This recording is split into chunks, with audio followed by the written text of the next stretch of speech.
Hello,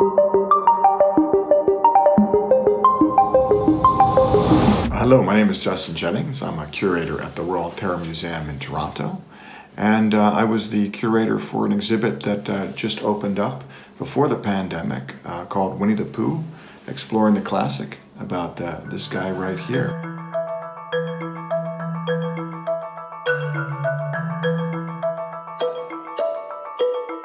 For about 6 months before the beginning of March, we had put together what we thought was quite an amazing show that took people into sort of the minds of Milne and Shepard, the author and illustrator.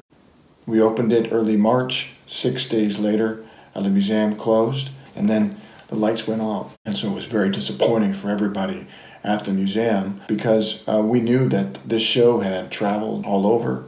A lot of these illustrations hadn't been seen for about 40 years before that, may not be seen for 40, 50 years after this.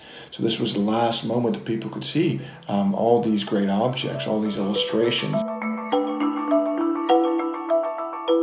So to begin, what I want to do is show you a picture here of Milne and Christopher Robin, and you see that bear over there. That bear, of course, is the original Winnie-the-Pooh. What you see in this photo is you see that relationship between a boy and his father and his bear. And he was an only child. He was a child born after his father had been through war in the trenches in World War I. After the pandemic, the Spanish flu, an only child like that, you can imagine how dearly loved he was and how often scared those parents were about what might happen next in the world. Here's an example that I like, and it's an example of Christopher Robin playing Pooh Sticks. If you know what Pooh Sticks is, you drop 2 sticks, one end of the bridge, you rush over the next end of the bridge, you can see him leaning over there, seeing whose stick's going to come out first, who's going to win. And it's a great image, it's a beautiful image, right, of a boy and his bear and sort of his imagination thinking about stuff. And I certainly think about these images of a little bridge, of being in the woods by yourself with your stuffies.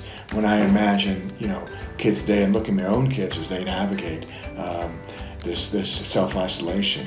So in a way, it's this perfect way of looking at things, how you can sort of find magic in those quiet moments that unfortunately are often forced on you in these times. The last image I wanted to show you is another classic. It's about Winnie-the-Pooh and Piglet trying to find one of those imaginary creatures that they're always looking for. And they start looking at the footprints in the snow and saying, hey, wow, there's a second one. Oh, what's going on here? This is kind of scary. We're about to find this incredible beast.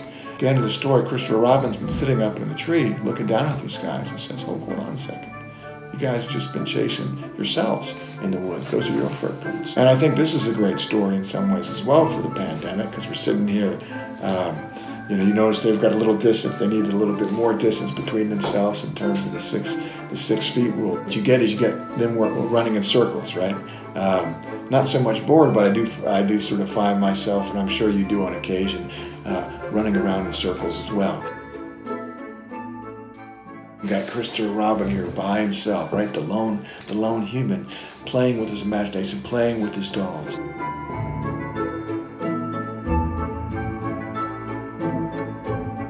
These are just some of the objects that you can see in the show. The show, of course, is dark now.